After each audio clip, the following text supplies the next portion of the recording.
4월 21일 새벽 기도 시간에 여러분 만나서 반갑습니다. 물론 동영상이지만 그래도 이렇게 만날 수 있다는 것이 기쁨입니다.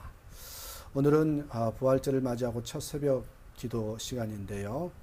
거기에 합당한 귀한 말씀입니다. 마태복음 28장 11절에서 20절의 말씀 가지고 항상 함께 있으리라 이 말씀입니다.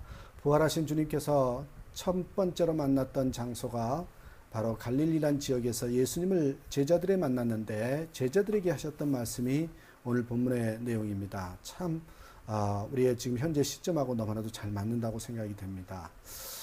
사망을 이기시고 또 부활하신 예수님께서 바로 어디로 갔냐면 갈릴리로 가셨습니다.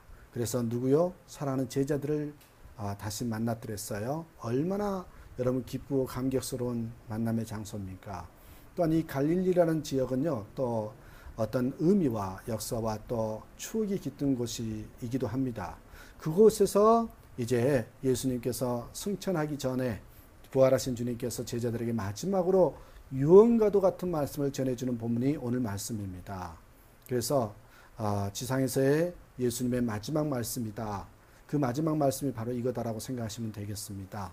세 가지를 이야기하셨어요. 첫 번째는 여러분 19절 보십시오. 19절에 그러므로 너희는 가서 모든 족속으로 제자를 삼아. 첫 번째는 제자를 삼으라는 것입니다.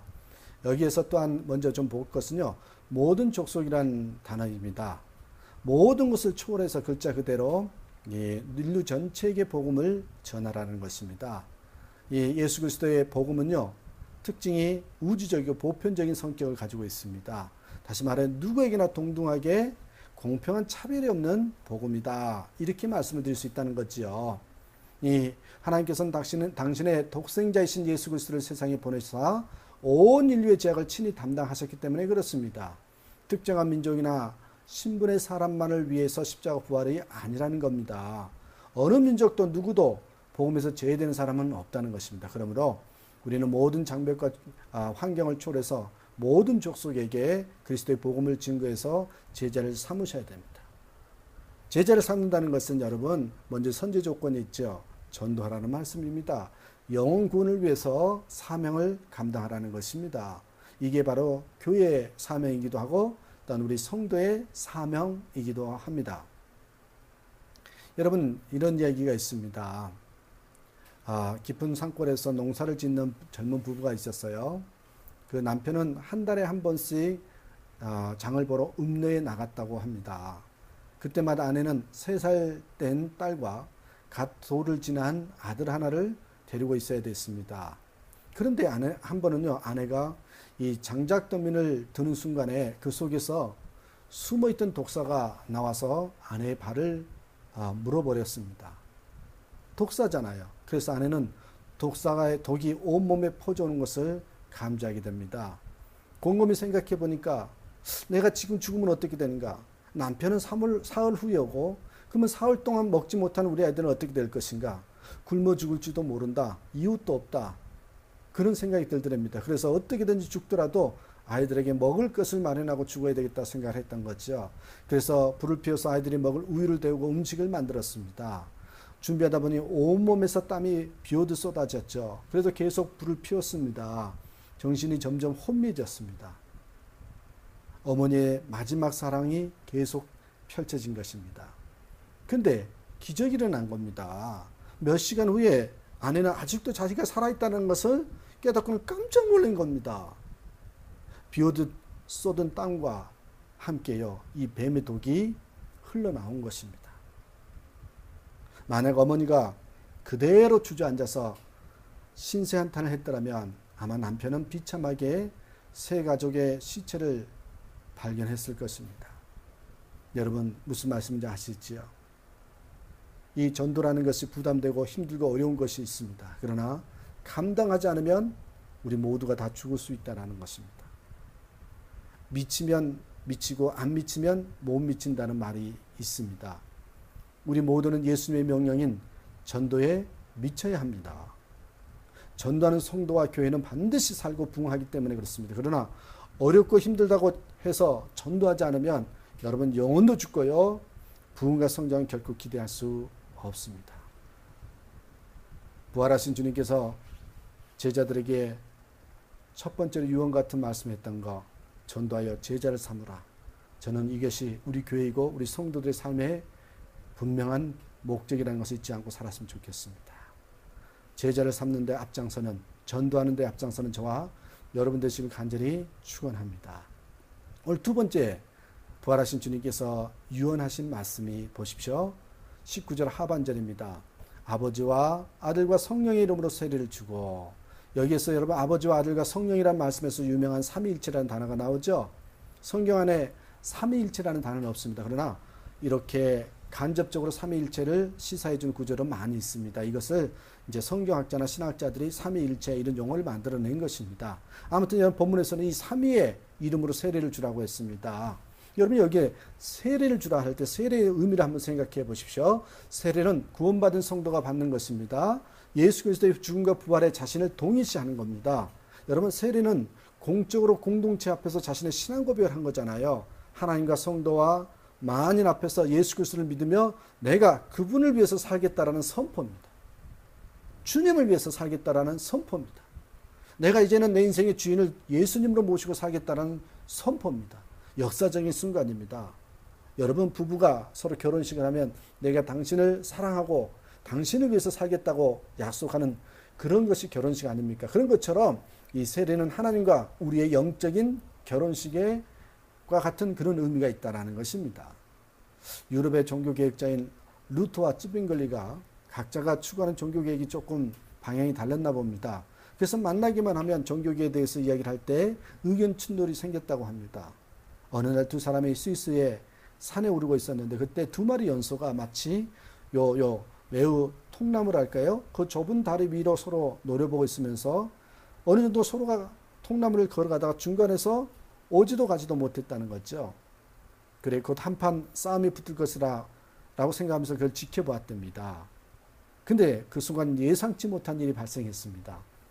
염소 한 마리가요 딱 다리 위에 납작하게 엎드렸습니다. 그러자 다른 한 마리가 염소의 등을 밟고 유유히 다리를 걷는 것이었습니다. 이 모습을 보고 쯔빙글리와 루터는요 큰 충격을 받고 화해의 악수를 나누었답니다. 염소에게 겸손과 양보를 배운 것입니다. 여러분 스스로 낮추는 사람들이 사는 사회는 분쟁이 없습니다. 예수 그리스도는 인류를 구원하시기 위해서 인류의 죄악에서 구원하시기 위해서 우리를 스스로 낮추신 분이 예수님이십니다. 인류는 그분의 등을 딛고 영원한 생명의 물에 들어갈 수 있습니다. 여러분 세례받는 분들과 교회 공동체는 서로 낮추고 양보해서 화해와 사랑의 공동체가 되어야 됩니다. 여러분 잊지 마십시오.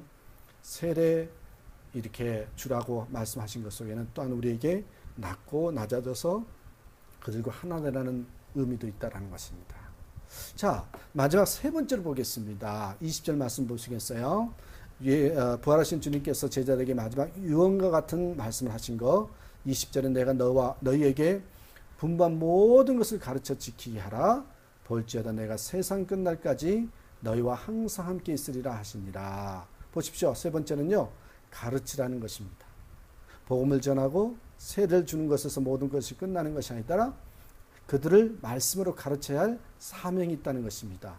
전도의 영역을 넘어서 전도받은 사람이 말씀을 믿고 지키도록 뭐예요? 교육하라는 명령입니다.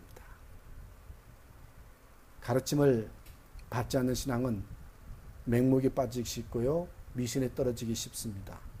여러분 신앙을 건강하게 만들기 원하신다면 가르쳐야 된다는 것입니다.